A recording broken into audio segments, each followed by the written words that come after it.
আমদানি নির্ভরতা কমাতে পেঁয়াজ ও রসুন চাষাবাদে ঝুঁকেছেন লালমনিরহাটের কৃষক। চলতি রবি মৌসুমে তিস্তার জেগে ওঠা চরে পেঁয়াজ ও রসুনের বাম্পার ফলনের আশা করছেন তারা।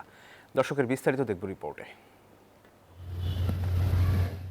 জেগে ওঠা তিস্তার চরে স্বল্প মেয়াদী পেঁয়াজ ও রসুন চাষাবাদে ঝুঁকেছেন লালমনিরহাটের কৃষক। পেঁয়াজের সংকট ও উচ্চ মূল্যের কারণে ক্ষতিকর তামাক চাষ ছেড়ে পেঁয়াজ ও রসুন চাষ করছেন চরাঞ্চলের কৃষক। তারা বলছেন আবহাওয়া অনুকূলে থাকায় ফলনও ভালো হয়েছে। উৎপাদিত পেঁয়াজ ও রসুনে স্থানীয় চাহিদা কিছুটা মেটানোর পাশাপাশি আসন্ন ঈদের বাজারেও সরবরাহ করতে পারবেন বলে আশা করছেন তারা। বর্তমানে বাজার মূল্য স্থিতিশীল থাকলে লাভবান হবেন বলেও আশাবাদী তারা।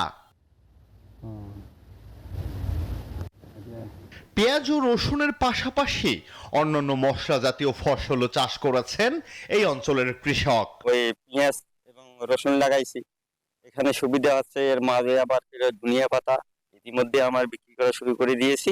রসুনের মধ্যে ধনিয়া দিছি, যে ধনিয়াটা একটা ফসল আগাম আসবে, পরে ধনিয়া রসুনটা থাকবে, রসুনটা পরে সময়কালীন তুলে নিব। ফলন ভালো হয়েছে, আশা করি।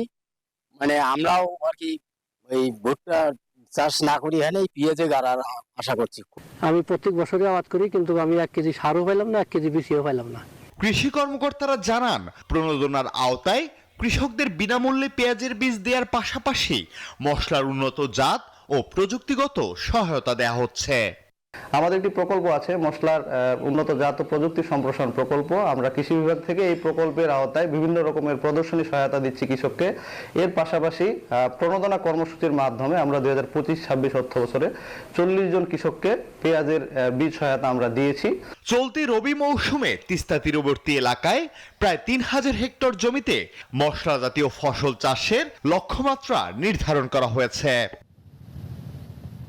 Desk report, news 24।